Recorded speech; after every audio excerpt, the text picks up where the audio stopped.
Good morning students, this is science. We were on chapter number 6. We have finished this chapter and today we are going to start with the question answers. So I hope you have written this name the following in your classwork copy as a homework. I have given you yesterday. Today we are going to start the question answers of this chapter. First thing, you need to write down the date, that is 20th August 2020.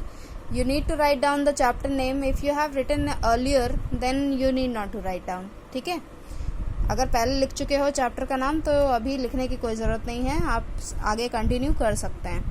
So heading of the question is answer the following question. You have to write down this statement with leaving a blank line blank. ठीक है, first question देखोगे ध्यान से तो मैंने black pen से लिखा है, तो आपको भी क्वेश्चन ब्लैक पेन से लिखना है और आंसर ब्लू पेन से लिखना है. ठीक है, तो what is chlorophyll? Chlorophyll is the green substance present in the leaf. Chlorophyll क्या है? वो ग्रीन सब्सटेंस है जो किस में पाई जाती है? लीव्स में पाई जाती है, पत्तियों में पाई जाती है. ठीक है, तो पत्तियां हरी इसीलिए दिखती हैं क्योंकि उसमें क्या होता है? क्लोरोफिल होता है. So this is known as chlorophyll. So this is the first answer of your question. Now leave a line blank between the answer and the question. Second question is, what is photosynthesis? What do you mean by the photosynthesis? Now photosynthesis की spelling मैंने पहले कल बताई हुई थी कि वो बहुत बड़ी है, तो थोड़ा ध्यान से करिएगा. photosynthesis means you have to break down the bigger spellings. जो बड़ी स्पेलिंग्स है उनको ब्रेक डाउन करके याद करेंगे तो you will gate easier. Photo की स्पेलिंग आती है सभी को, सिन की स्पेलिंग याद करनी है THE sis SIS. So photosynthesis you will get the right spelling by breaking the spellings. Right, अगर बड़ी स्पेलिंग को ब्रेक कर लिया है तो आपको आसानी हो जाएगी. बड़ी कोई भी जितनी भी बड़ी स्पेलिंग हो, अगर आपने ब्रेक डाउन करके याद कर लिया है तो आपको कोई दिक्कत नहीं होगी. So you have to write down the question with the black pen, leave one line after that and you need to write down the answer with the blue pen. Now the process by which green plants make their own food in the presence of sunlight is called photosynthesis. So it is known as the process. एक process बोला जाता है जहां पर green plants अपना खाना खुद बनाती हैं. किसकी प्रेजेंस में? सनलाइट की प्रेजेंस में. उसी प्रोसेस को क्या बोलते हैं? फोटोसिंथेसिस बोल देते हैं. ठीक है, जहां पर ग्रीन प्लांट्स अपना खाना खुद बनाती हैं किसकी मदद से? सनलाइट की मदद से. उसी को क्या बोलते हैं? Photosynthesis. So this is your second answer. Now leave one line blank in between question and answer and write down the question number 3. Who are producers?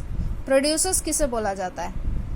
तो green plants that make their own food are called producers. जितने भी green plants हैं वो अपना खाना खुद बनाते हैं, इस वजह से उनको नाम क्या दिया गया है? प्रोड्यूसर्स का नाम दिया गया है.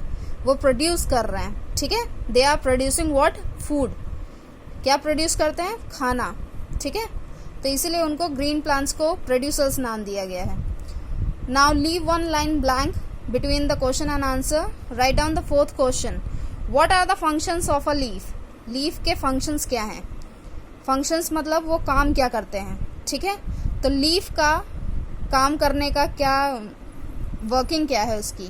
तो functions of a leaf are, you have to write down with the blue pen. Now this is the answer of your question. So first one, they help a plant to breathe. वो क्या करते हैं? Help करते हैं एक plant को सांस लेने में. अब सांस लेने में कैसे मदद करेंगे? Through stomata. वो मैंने नहीं लिखा है क्योंकि आंसर बहुत बड़ा हो जाता.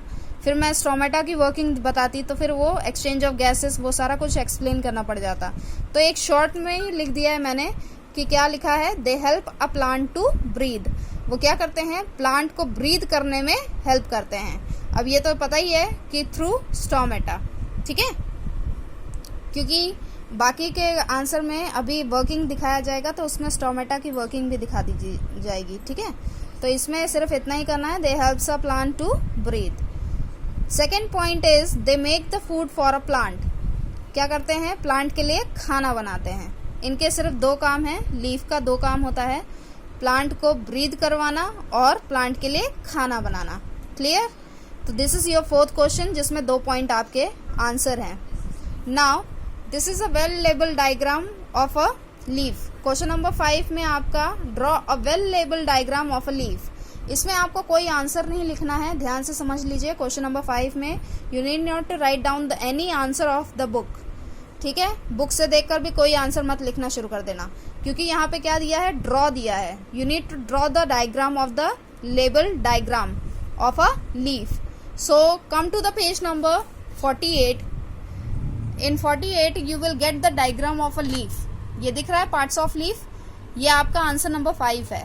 ये आंसर नंबर, आप क्वेश्चन लाइन वाली जगह पे क्वेश्चन लिखेंगे और प्लेन जगह पे उसी के सामने जहां पे आपने क्वेश्चन नंबर 5 लिखा है उसी के जस्ट सामने प्लेन पेज पे आप ये डायग्राम ड्रॉ करेंगे और ऊपर लिखेंगे आंसर नंबर 5. ठीक है, इतना काम आज के डेट पे करना है आपको. आपका answer number 5 question number page number 48 पे मिलेगा. ये स्टोमेटा बनाने की ज़रूरत नहीं है. ये माइक्रोस्कोपिक जो स्टोमेटा की इमेज दी है ये बनाने की ज़रूरत नहीं है. ये लीफ बनाना है आपको और ये लेबलिंग करनी है. ठीक है, क्योंकि यहाँ पे लेबलिंग बोला गया है. सो ध्यान से सुन लीजिए. आंसर नंबर 5 कैसे करना है. क्वेश्चन आप लाइन वाली जगह पे लिखेंगे, मीन्स राइट हैंड साइड पे, और लेफ्ट हैंड साइड पे जहाँ पे प्लेन पेज आपका है. साइंस की कॉपी में एक साइड प्लेन होता है और एक साइड लाइनिंग होती है ना, तो लाइनिंग वाली साइड पे आप क्वेश्चन लिखेंगे, क्वेश्चन नंबर 5, और प्लेन साइड पे आप आंसर नंबर 5 डालकर ये डायग्राम ड्रॉ करेंगे. You have to colour this diagram. Is it at okay? इसी तरह का पत्ती चाहिए, वैसा पत्ती मत बना देना, आम की पत्तियां नहीं चाहिए. ठीक है, तो I need the diagram like this. ऐसे ही आप डायग्राम बनाएंगे जिसमें लीफ ब्लेड मेंशन होगा, मेन वेन मेंशन होगा, साइड वेन मेंशन होगा, और ये डायग्राम विथ कलर्स मेंशन करना है. इवन ये वेन्स भी आपको बनानी पड़ेंगी. अंदर की जो वेन्स है ना, जो ट्रांसपोर्टेशन का काम करती हैं, वो भी आपको बनाना पड़ेगा. And you have to write down the parts of leaf. Is that clear? So आपको ये इतना काम आज की डेट पे करना है. कल हम लोग 6th and 7th question complete करेंगे, क्योंकि 6th and 7th थोड़ा बड़ा है, इस वजह से कल मैं पढ़ाऊंगी इसको. आज के लिए सिर्फ इतना ही, और इसकी फ़ोटो मैं अभी व्हाट्सएप में भेज रही हूँ, तब आप काम करना शुरू करेंगे. Is that clear? और मुझे कोई जल्दी नहीं है, मुझे आंसर अभी मत दिखाइए लिखकर. ये आप घर में आराम से करिए और फिर मुझे कल दिखाइएगा. अभी कोई ज़रूरत नहीं है काम करने की. सिर्फ समझिए, जो आंसर नहीं समझ में आ रहा है मुझसे पूछिए अभी. Thank you so much.